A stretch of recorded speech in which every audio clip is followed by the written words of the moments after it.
इस वीडियो में हम 1905 में होने वाले बंगाल विभाजन के बारे में चर्चा करेंगे। जानने की कोशिश करेंगे कि आखिर अंग्रेजों ने बंगाल का विभाजन क्यों किया तथा इसका बंगाल पे या यूं कह लें कि संपूर्ण देश पर क्या प्रभाव पड़ा तथा लोगों ने इसके उत्तर के रूप में क्या प्रतिक्रिया दी।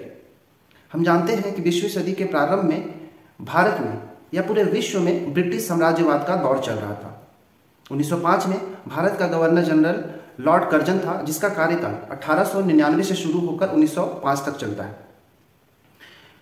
लॉर्ड कर्जन के कार्यकाल में ब्रिटिश साम्राज्यवाद भारत में अपने शीर्ष पर था।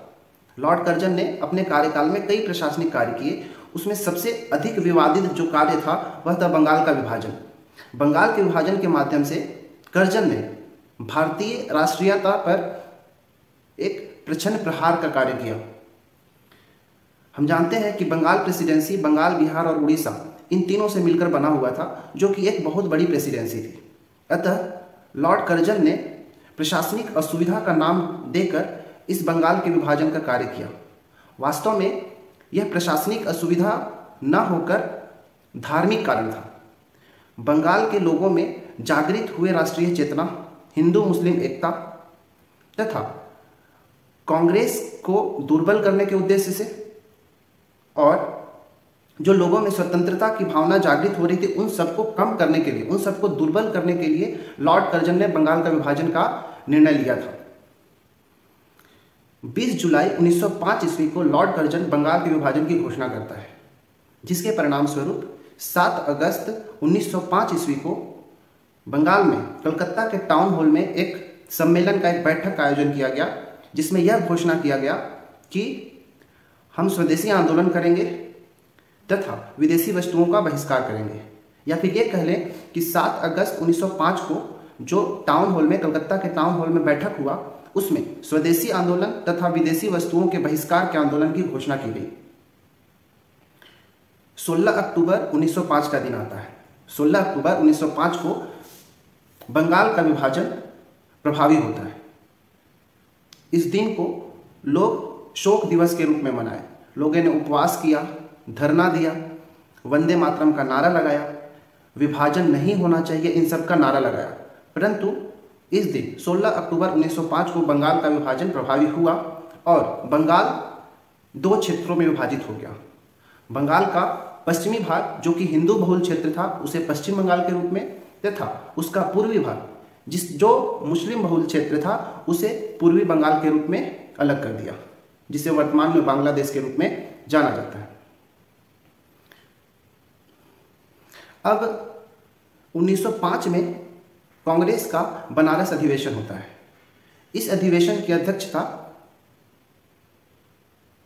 गोपाल कृष्ण गोखले ने किया। उनकी अध्यक्षता में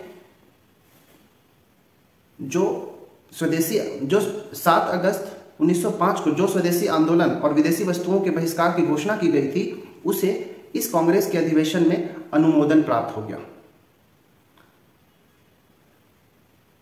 कांग्रेस के इस अधिवेशन में छत्तीसगढ़ के भी कई सदस्यों ने भाग लिया।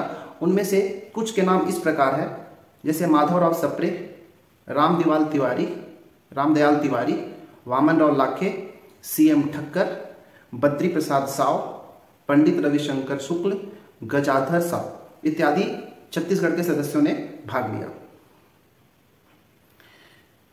अब स्वदेशी आंदोलन और विदेशी वस्तुओं के बहिष्कार का अनुमोदन प्राप्त होते ही इसके प्रचार प्रसार का कार्य बाल गंगाधर तिलक, लाला लाजपत राय, P आनंद चार्लू, अरविंद घोष आदि कांग्रेसी नेताओं को सौंप दिया गया। इन्हें यह कार्य सौंप दिया गया कि ये इन आंदोलन का प्रचार प्रसार करें।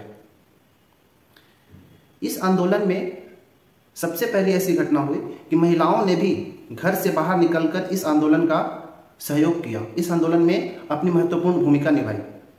बंगाल के युवकों ने भी इस आंदोलन में महत्वपूर्ण भूमिका निभाई, परंतु किसानों और बहुसंख्यक मुस्लिमों ने इस आंदोलन में भाग लेने से मना कर दिया।